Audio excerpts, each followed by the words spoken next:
This is the JT Podcast, brought to you by Baltimore Jewish Times and its parent company, Mid-Atlantic Media.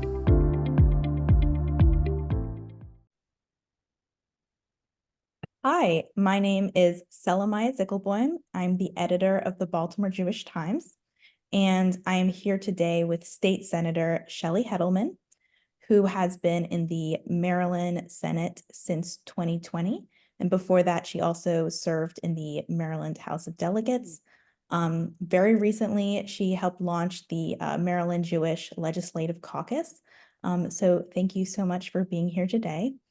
And I was just hoping you could start by just sharing a little about what this new caucus is and why you decided to start it. Thanks for having me. Sure, I'd be happy to. At the end of last session, so last April of 2023, I started thinking about why we didn't have a Maryland Jewish Legislative Caucus. There were a number of issues that came up during the session that I thought it would have been helpful to have Jewish members sitting around a table talking about some of the issues that we were considering. And I started talking to some of my colleagues about it, and some folks thought it was a good idea. Some folks thought, well, I don't know, we could try and do something. We could do it flying under the radar, not make it an official caucus, but just get folks together now and again if there was an issue that came up or a bill that came up that would warrant discussion. And I talked to leadership and actually had their blessing to go ahead, and had kind of decided, maybe there isn't a real immediacy to it. Maybe we'll just kind of do something informally. And then October 7th happened. And so it became more pressing. And there were a couple of things that happened over the fall in response to October 7th. And I reached out to all of the Jewish members who I knew, both in the House and the Senate, and asked them to hop on a Zoom to talk about some issues that were pressing at the time. And while we were dealing with the matter at hand, at the end, I said, I've been thinking about this idea. Please, respond and let me know. Do you think this is a good idea? Send me an email. And resoundingly, people thought it was a good idea. There was no one that opposed it. And so we circled back with leadership in both the House and the Senate, and we got their blessing. And I think a week or so after we came back into session this year, we launched the Maryland Jewish Legislative Caucus. And we discussed the structure of it, and as well as some of the issues that are before the General Assembly this session. And I'm happy to talk about both if you want. Yes, I'm definitely hoping to get around to both those things. Let's start with specifically for the caucus. What are some of the issues that the caucus is going to be working on this session? Sure. Well, we've had a couple of events so far, two. One was we had an opportunity to host some visitors from Israel who were family members of people who had been kidnapped on October 7th. And they came into DC and they made their way to Annapolis. We introduced them from the House and Senate floor. And then we had an opportunity, we invited our colleagues to meet with them and to hear their stories directly about what happened to their loved ones, what they were dealing with every day, and the uncertainty of knowing whether their loved ones were alive, and what they were asking of us, which was really to keep the issue at the forefront of people's minds, that there are innocent civilians who've been kidnapped by Hamas and taken back to Gaza. And so that was a very moving event. We had a panel discussion and invited all of the members, and had a packed room. And then later they had an opportunity to meet with the governor and talk about their experiences, their family members' experiences. And it was a very impactful meeting for them. So that was one. And then just yesterday morning, actually, we had Howard Libet who's executive director of the Baltimore Jewish Council, and he came to talk about the rise of anti-Semitism, the rise of hate, and with particular focus on college campuses. And we had a good crowd for that also, Valentine's Day morning, more informal group. So we're also going to have in a couple of weeks, actually, I think it's 2 weeks, another visitor from Israel come and visit us and have the opportunity to talk with colleagues as well and share their personal stories. So those are a couple of the events that we have had. With regard to issues, there are a number of bills that are, I think, relevant to the community. And we have a legislative committee that's actually going to be meeting shortly to decide whether to take formal positions on things. But a couple of the issues are whether there should be Holocaust education in our public schools, for example, and whether providing, I think Delegate Mark Edelson has a bill to provide some funding to have those materials be available.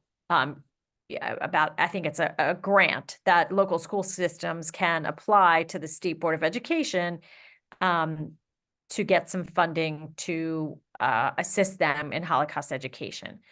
There's also a local bill that might turn into a full state bill that requires, in this case, requires Montgomery County Public Schools to train personnel on the prevention of anti-Semitism, Islamophobia, and other forms of religious discrimination. There have been some controversy around the membership of the Maryland Hate Crimes Commission that was created by the legislature last year. And so there's going to be an effort to broaden the membership of that commission. So those are a couple of the issues that we're going to be advocating for. And then there are some, we might indeed take some positions against some legislative initiatives as well. So we're in the process of making those decisions now, and probably providing testimony at the bill hearings of some of those bills coming up. Are there any that the caucus might be speaking against that you could talk about? So there are a couple of resolutions, one of which is calling for a ceasefire. And I think as a caucus, that is not something that we're going to support at this point in time. I think that we believe that there needs to be return of the hostages. So that is one issue. There's another bill that folks are calling the Not on Our Dime Act, which is modeled after something that they tried in New York. And it is penalizing nonprofit organizations for certain involvement in Israel. And to be honest, I haven't gone through all of it, but it's called Nonprofit Organizations Unauthorized Support of Israeli Settlement Activity. So it has the potential to reach out to organizations that are private nonprofits who are involved, and I think it is to withhold some, it's actually enabling the Attorney General to bring an action of injunctive relief against them. So it, has wide and broad ramifications. So that is something that the legislative committee will consider, and I imagine, may well oppose. So the two events that you guys have held so far, what has kind of been the feedback that you've gotten from some of your colleagues in the General Assembly? I think people are appreciative to be able to hear directly from people who are affected. I think, it's one thing to read in a newspaper or a magazine or even to see on the news, but it's another to be able to see people directly and to really hear their pain and, get a sense of the trauma that they're living through. And I think they have found it incredibly meaningful to Mhm. hear directly from those families who are affected. So, I know I saw in our own reporting on the launch of the caucus that you guys are planning on working with some of the other caucuses in the assembly that also represent different minority groups. Um, can you speak at all about what that work might look like? So it hasn't come up per se yet, but Okay. there is a very large Maryland Black Legislative Caucus. I think it's the largest in the country. And they are very active. We have a Latino caucus. We have a women's caucus. We have an LGBTQ caucus, an Asian Pacific and Islanders caucus, and those are the major sort of identity caucuses. We have smaller ones like a Veterans Caucus and First Responders Caucus, but we're different in a way from other states. Like I know our neighboring state of Pennsylvania has a gazillion caucuses for every, kind of issue. We are pretty limited. But I can definitely see where there would be opportunities to work together on civil rights legislation, on hate crimes, on education. I do know that there are colleagues from the Black Caucus and the Jewish Caucus who are working together on some education, an education bill that would require some teaching about the Holocaust, as well as about history of racism and slavery in this country. And so that is, potentially another area where there would be collaboration. Mm-hmm. Now, I guess we kind of have spoken about this somewhat already, but are there any particular bills that you think are of relevant interest to the Jewish community that are going through the assembly right now? So definitely, I mean, there is the issue of security grants. If Mm-hmm. that's part of the budget, right? There is state funding that goes to not only Jewish schools, but schools and childcare centers that are at risk for hate crimes.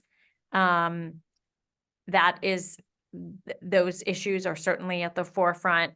Again, looking at the Maryland Commission on Hate Crimes and trying to figure out what is the most appropriate makeup for that commission. Mm-hmm. Um, and then the other kinds of Holocaust-specific education, and education in schools to prevent hate crimes. That isn't necessarily unique to the Jewish community, but is certainly really, really important to us. We've seen such an increase in crimes and incidents directed at the Jewish community, certainly since October 7th.